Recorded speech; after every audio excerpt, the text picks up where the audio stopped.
Okay, class. I'm going to go over the muscles. And let me pull up my file here. Okay, so in your lab manual, when you get to exercise 10, the muscular system, you'll go to page 10.2 and you'll see all these charts here.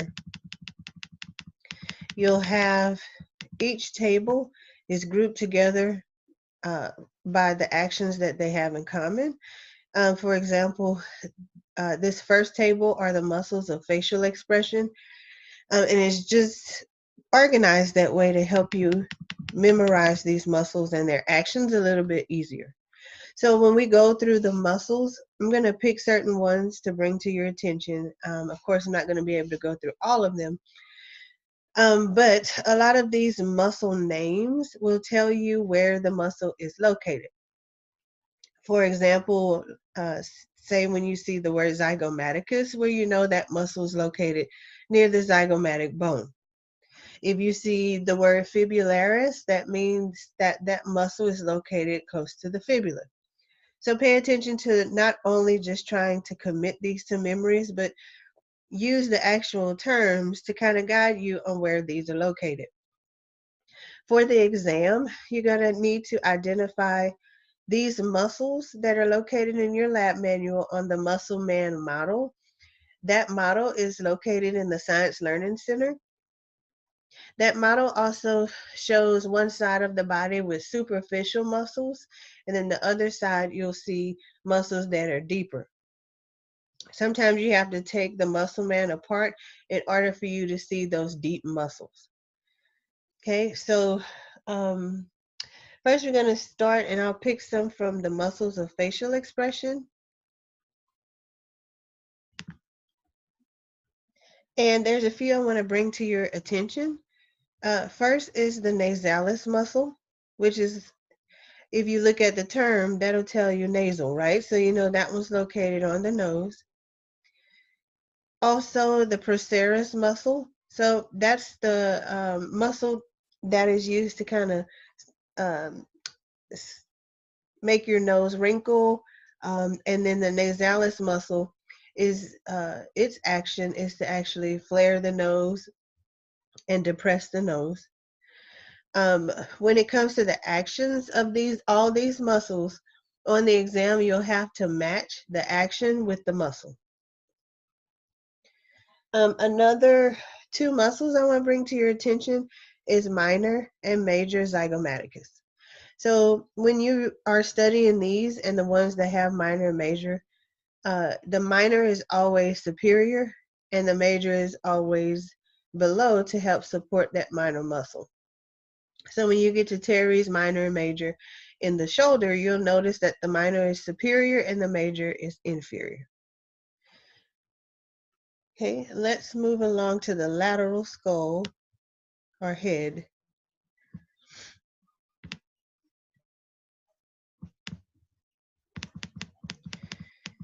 Okay, now the muscle for chewing, the major muscle is the masseter. Deep to it, you will see the buccinator muscle. Also, another muscle of mastication or chewing is your temporalis muscle. Okay, so here's another example. Temporalis, located on the temporal bone. So that's one reason why you guys learn the bones first. Okay, so next we're going to go to page 10.3 in your lab manual. And I'm going to go to muscles that move the head and neck. So we're going to go to that table.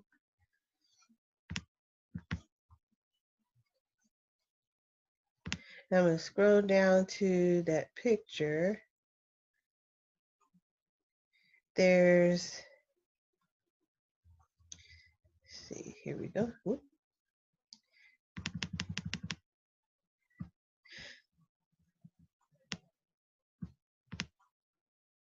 Sorry, my mouse is pretty temperamental. Okay, so this is figure 11.12 and muscles that move the head and neck.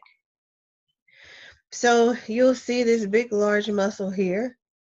It has 3 points of attachment, and the 3 points are located in the actual term of the word.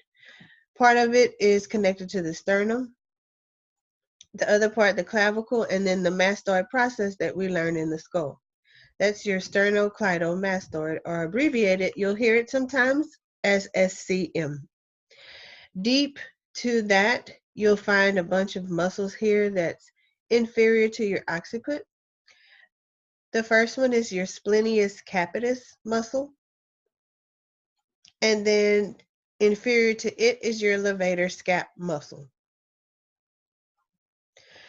The levator scap attaches to your cervical spine, to those transverse processes, and then it inserts on the superior angle of the scapula. So it's going to help to elevate the scapula, hence the word levator scap.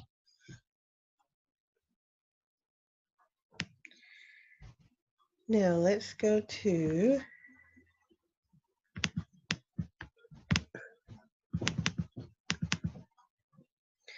this view. You can see the splenius capitis, and then right underneath it is the levator scap. Now in your back, and in your body for that matter, a lot of these muscles are in layers. There's sometimes 2 layers or 3 layers of muscle. And so you kind of have to study by knowing which ones are superficial and which ones are deep for you to get the 3D picture of how these muscles are located. So let's go.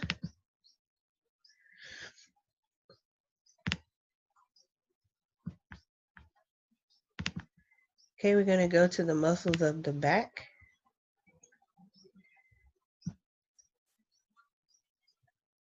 Okay, so your erector spinae group are these large muscles that extend from the occiput and go all the way down here to the pelvis. The 3 that you have to know about are your iliocostalis group. Okay, now costalis, we remember that prefix having to do with the ribs, like costal cartilage, right? And so these are going to attach to the ribs. The next group is your longissimus group. That one's in the middle, and it is the longest of the erector spinae. Then you have your spinalis group. It's termed spinalis because this group is right next to the spine. Okay, so your spinalis is your most medial. Iliocostalis is your most lateral of your erector spinae. Now we're going to go to the anterior part of the thorax. Okay, and if you would just bear with me as I bring that up.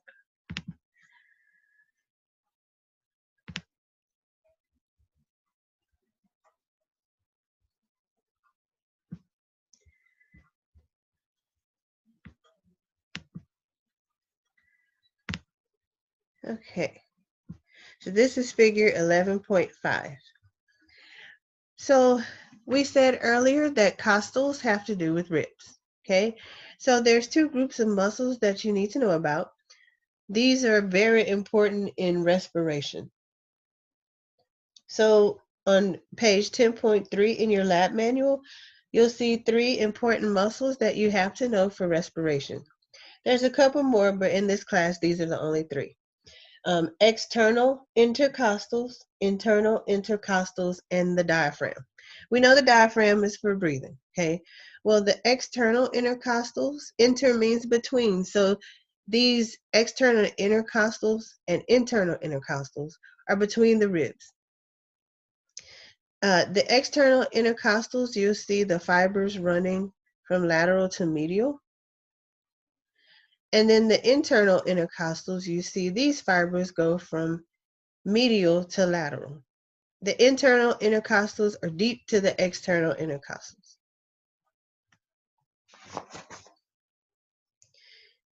Okay, so that's all you need to know for that part. And then let's go to page 10.4 in your lab manual for the muscles of the abdominal wall. we're going to look at your external and internal obliques.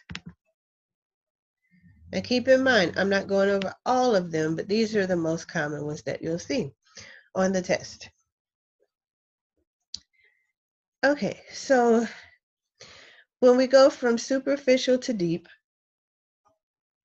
you're going to have your six-pack muscles that are first, right? These are the rectus abdominis muscles. Then deep to that, you'll have your external and internal oblique muscles, okay? Now, these external oblique muscles are actually the most superficial. Then it goes rectus abdominis, and then your internal obliques, okay? Now, the rectus abdominis and the internal obliques are on the same level or layer. The external oblique are the most superficial. Deep to all of these is your transversus abdominis. Transversus, we learned the transverse plane is horizontal. So these fibers of the transversus abdominis are going to run horizontally. Okay, the internal oblique, like the internal intercostals, those fibers will run from internal to external. So they'll go from medial to lateral. The external obliques will run externally to internally, or from lateral to medial.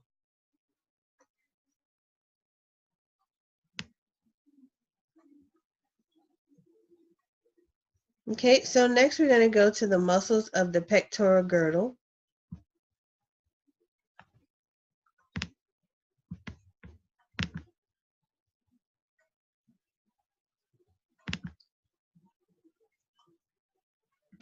The one I'm going to show you is the serratus anterior.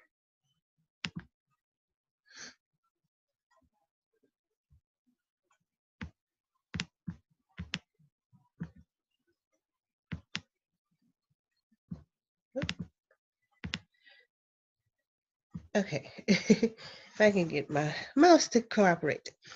Okay, let's see.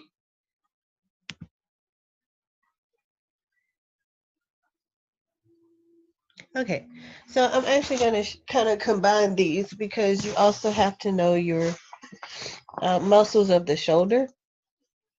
So I'm going to look at page 10.4 in your lab manual, muscles that move the pectoral girdle. And then I'm also going to go over muscles that move the glenohumeral joint on 10.5. Okay, so your serratus anterior are these muscles here that outline your rib cage. And just like the muscle man model, you'll see a lot of the superficial side on one side, and then you'll see the deep muscles on the other side. So we all know our trapezius muscle, that's that diamond-shaped muscle. Okay, and then you have your latissimus dorsi muscle. So when you remove those two, that's when you start getting into the serratus anterior, your rotator cuff muscles that you're responsible for knowing. So this is the posterior trunk here. And so what we're going to look at next is your levator scap. You remember that when we looked at the splenius capitis, the levator scap was right underneath. Remember I said it attached to the superior angle of the scapula.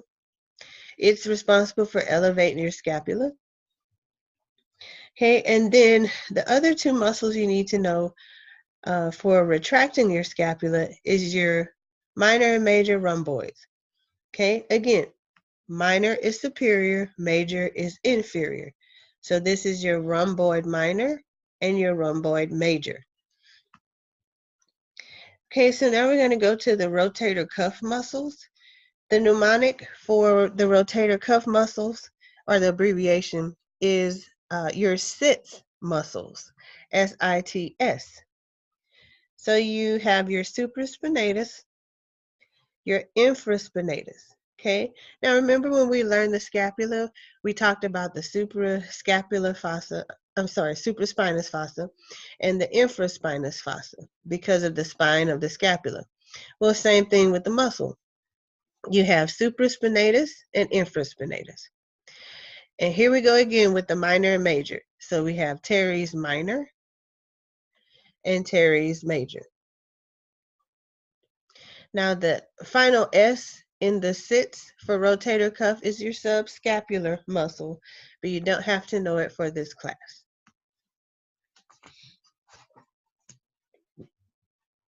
Your teres minor is the muscle that's associated with the rotator cuff. The major is not. Okay, so let's go to your, oh, you do need to know your subscapularis muscle. Sorry. So let's go to the front of your shoulder. Okay, so your subscapularis muscle is located in the subscapular fossa of your scapula. So it's located in the anterior part. Okay, this muscle, the coracobrachialis muscle, is very deep. It's deep to the biceps muscle and your brachialis muscle. It attaches to the coracoid process of your scapula, hence the name coracobrachialis. Coraco for coracoid process, and brachialis, brachial has to do with the arm. So it goes from the coracoid to the arm. So those are the main ones associated with the shoulder girdle. So when you start studying the muscles that move the forearm and the elbow, okay, this is on page 10.6.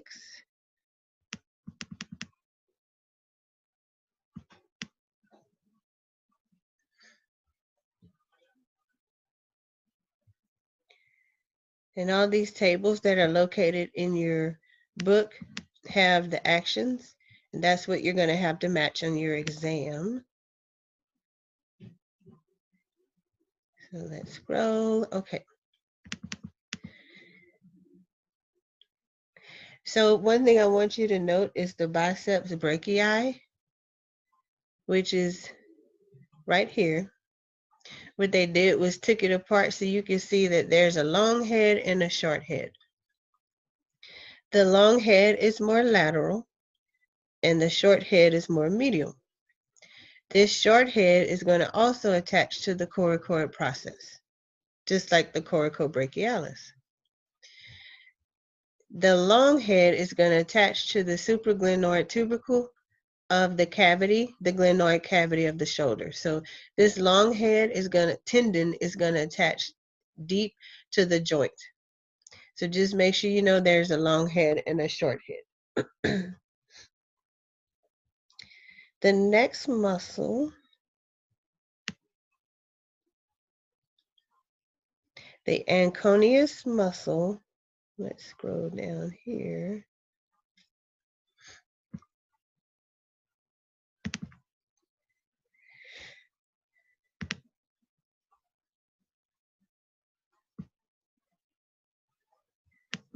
It's a very tiny muscle. Let's see if I can find it. I think I passed it. Hold on.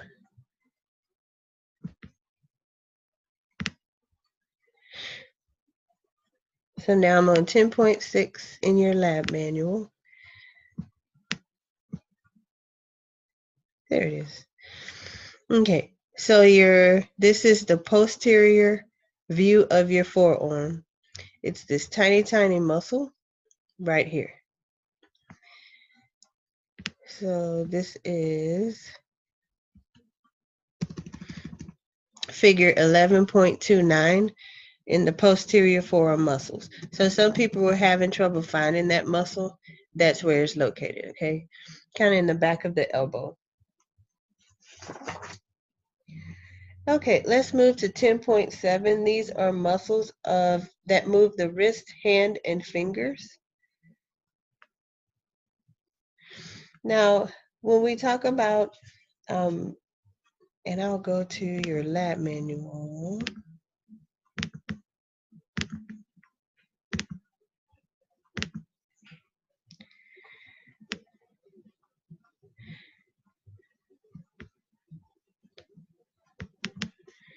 you'll see some terms here that get kind of confusing. So just to kind of categorize it for you, those muscles that start with flexor, those are anterior forearm muscles.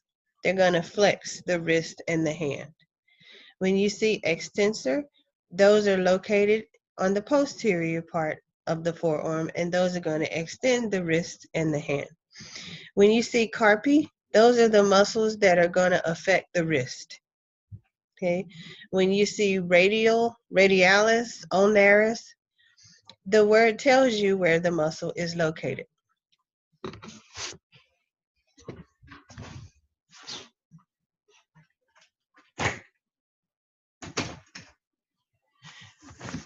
Okay, so let's go to, okay, so let's go to your, sorry guys. Okay, so let's go to your flexor muscles. Okay, so you do need to know, first of all, the biggest muscle in the forearm is your brachioradialis. This is the anterior forearm. Okay, so basically this arm is in anatomical position like this picture here. So you may get confused and say, okay, flexor carpi ulnaris radius. Well, flexor tells you that that muscle is located in the anterior forearm. Radialis is going to tell you it's going to be situated over the radius. This one tells you it's going to be situated over the ulnar. So remember, the radius is more lateral. The ulnar is medial. So your flexor carpi radialis muscle is going to go right over the radius. Your flexor carpi ulnaris is going to be in line with the pinky, okay, your fifth digit.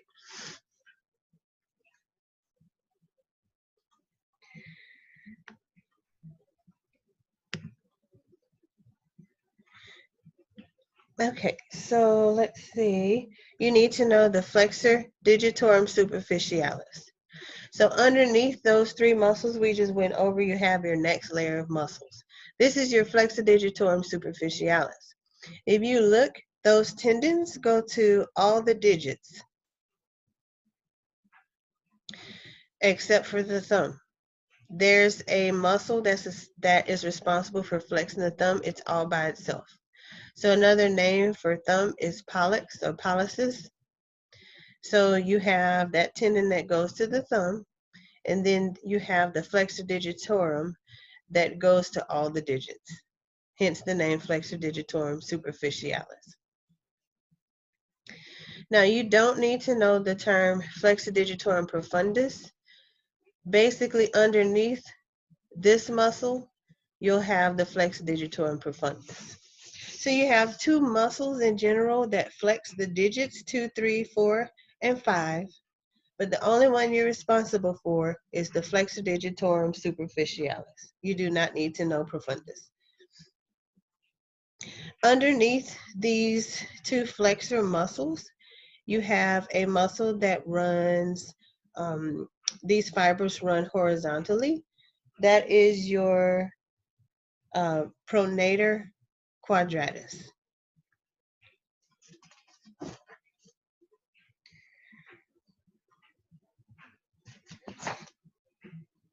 Okay, so now let's look at the back of the forearm. So just like the anterior forearm, you had your flexor carpi radialis and flexor carpi ulnaris. You have the same thing on the extensors.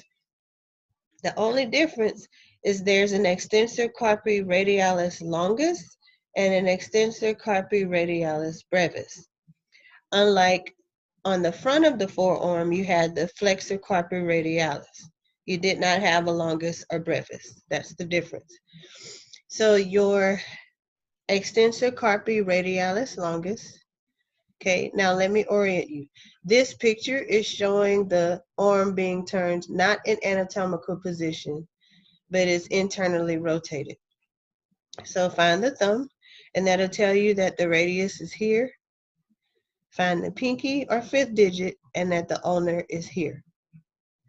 So there's that muscle, the anconeus again, okay?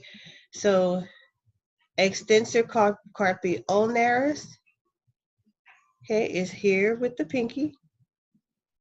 Then you have your extensor carpi radialis longus and your extensor carpi radialis brevis.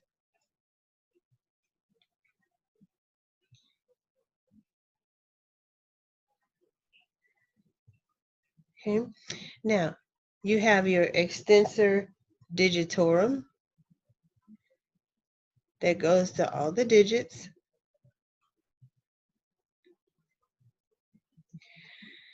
And so that was located on the same level as the carpi radialis and extensor carpi ulnaris group of muscles. Okay, but remember on the flexor side, the flexor digitorum superficialis was deeper than the other flexor muscles. Then one muscle you need to know in the hand is located on the thumb. Remember, another name for thumb is pollicis. So the one that you need to know is the abductor pollicis brevis. So this muscle is responsible for abducting or abducting the thumb away from the midline. Okay, so it's located here, is that thick part of your thumb. This muscle is shown on figure 11.30 in your book. Okay, so now we're going to move to the lower extremity.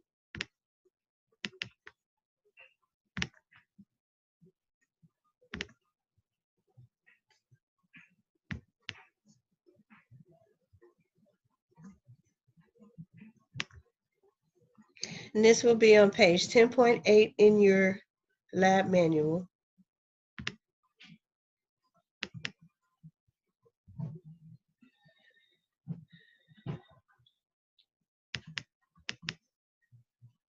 Let's see.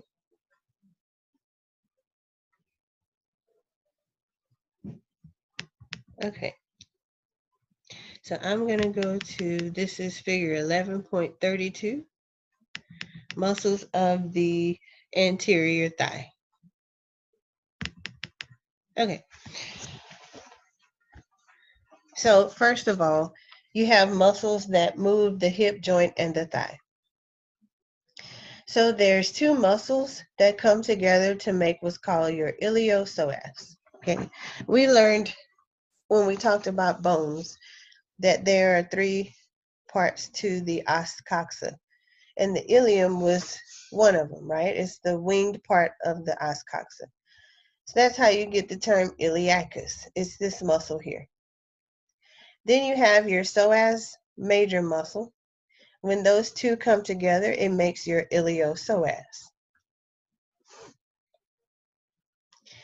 There's a muscle that's right above your IT band called your TFL or tensor fascia lata. Then you have this muscle that kind of crosses over your thigh. It's called the sartorius muscle, this muscle here. As we go medially, you'll have your pectineus muscle, your adductor longus. Your adductor magnus is right in there, but it's deep to these muscles. And then you have your gracilis. Okay, so when you pull your groin muscle, you're pulling some of these adductor muscles. Okay, just think of gracilis, groin. Okay, now you also have your quad muscles. There's four muscles that make up your quad. From superficial to deep, you have your rectus femoris, okay, femur femoris. Your vastus lateralis, which is lateral of the quad group, and your vastus medialis, which is more medial. Okay, underneath these three of the four quads, you have your fourth muscle. You don't have to know it, but it is your intermediate vastus muscle.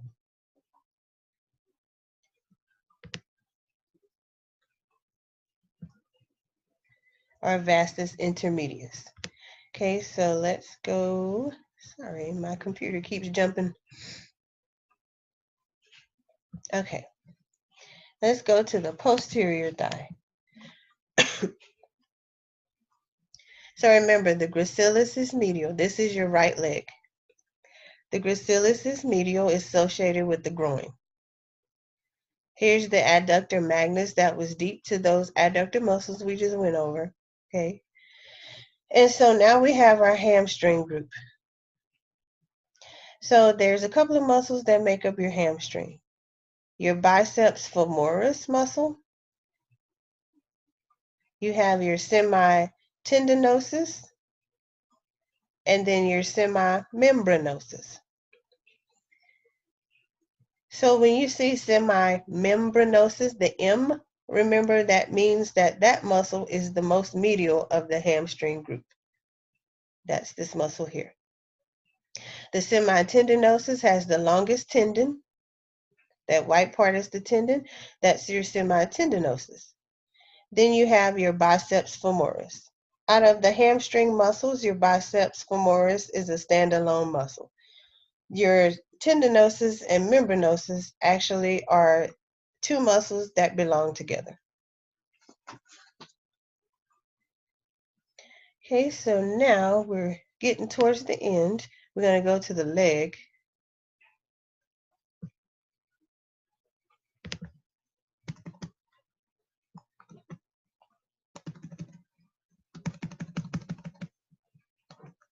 Okay. Okay, so looking at the anterior right leg.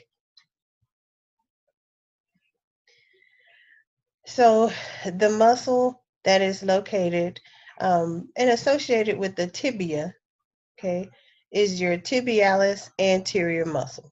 That's how you get your shin splints. This muscle gets overworked. Okay, now deep to your tibialis anterior is your extensor digitorum longus. So before we start with these, the leg muscles and the foot muscles are kind of similar to what's going on in your forearm and your hand. When you see in the term extensor, it's talking about those muscles that dorsiflex your foot. When you see the word flexor, those are muscles that plantar flex your foot. Okay, so extensors dorsiflex, that means the foot is going to go up towards the ceiling and the toes will extend. That's what those muscles will do. The muscles that have flexor in it are going to plantar flex, make the foot go down towards the floor and or curl the toes. Okay, so these muscles that I'm going to go over here, those are extensors. So those are going to make the foot go up towards the ceiling.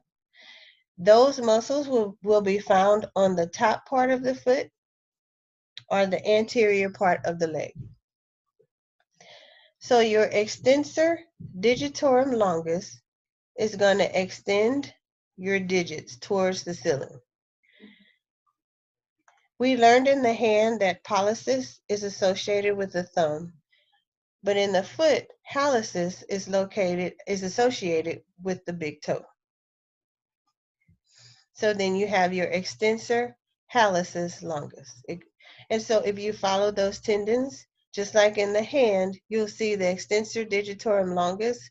Those tendons extend to all the digits in the foot, 2, 3, 4, and 5, except for the hallucis.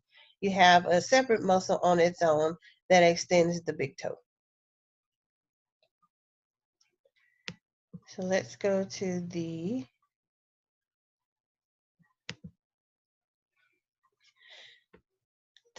lateral and posterior leg. Okay, so what you're going to find are a couple of muscles that are associated with the fibula. We just talked about those that's associated with the tibia. So you have your fibularis longus, and then you have your deep to that is your fibularis brevis. So those two muscles are found in your lab manual on 10.10. As we move back, we'll talk about the calf muscles. The most superficial calf muscle is your gastrocnemius. And deep to that, you'll see a sliver of muscle called your soleus muscle. It's going to be responsible for moving the sole of your foot. Okay, and deep to that, you're going to have a muscle called the tibialis posterior. Okay.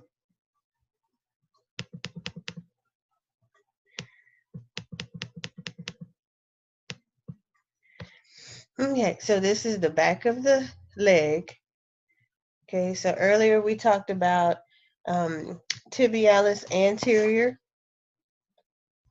extensor digitorum longus, and extensor hallucis longus.